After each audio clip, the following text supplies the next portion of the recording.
दुनिया की सबसे पुरानी शक्तियों को चुनौती देने वाली थी। यह सोच एक व्यक्ति से शुरू हुई। अब्राहम से कुछ ऐसा कहा जो उस समय किसी ने सोचा भी नहीं था। ईश्वर हजारों नहीं, केवल एक है। न कोई मूर्ति, न कोई राजा देवता, न कोई मंदिरों का जाल, बस एक अदृश्य, सर्वशक्तिमान, सर्वव्यापी ईश्वर जो सबका है, जो कहीं भी बंद नहीं हो सकता। यह विचार इतना क्रांतिकारी था कि इसने पूरी दुनिया की आधी आबादी की सोच बदल दी। अब्राहम की आवाज सबसे पहले जिस समूह में गूंजी, वही आगे चलकर यहूदी कहलाया। उनके लिए ईश्वर का नाम था याहवे। उनका पवित्र ग्रंथ था तौरा। तौरा में एक विचार बार बार दोहराया गया, ईश्वर एक है। हजारों साल बाद मध्य पूर्व की इसी जमीन पर एक और आवाज उठी, जीसस क्राइस्ट की। उन्होंने कहा, ईश्वर एक है, लेकिन वह सिर्फ शक्ति नहीं है, वह प्रेम है, क्षमा है, दया है। यीशु ने धर्म को डर से नहीं, करुणा से जोड़ा। यहीं से जन्म हुआ ईसाई धर्म। सैकड़ों साल बाद यहां एक और आवाज उठी, एक ऐसा संदेश जो दुनिया के सबसे तेजी से फैलने वाले धर्म की नींव बना। यह आवाज थी प्रॉफिट मोहम्मद की। उन्होंने कहा, अल्लाह एक है, न उसका कोई स्वरूप है, न कोई मूर्ति। वह बस एक है और वह सबका है, जिसने इस्लाम धर्म की नींव रखा।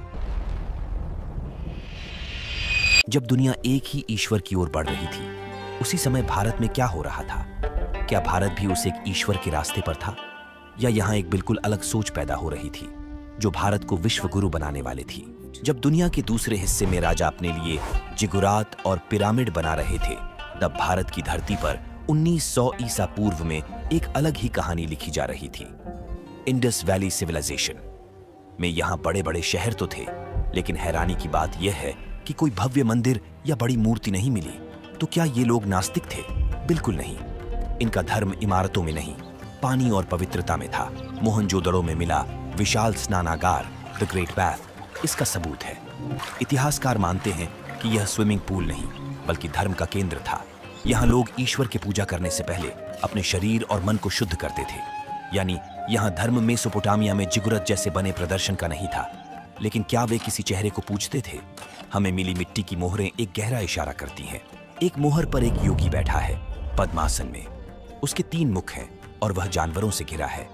आर्कियोलॉजिस्ट इसे कहते हैं पशुपति, यानी द लॉर्ड ऑफ एनिमल्स। बहुत से विद्वान मानते हैं कि यह भगवान शिव का सबसे शुरुआती रूप प्रोटो शिवा है। सोचिए, 4000 साल पहले भी इस धरती पर लोग योग, योगा और ध्यान कर रहे थे। यानी भारतीय धर्म की जड़ें बाहरी पूजा से ज्यादा भीतर की खोज पर थीं। समय का पहिया घूमा, सिंधु के शहर मिट्टी में मिल गए।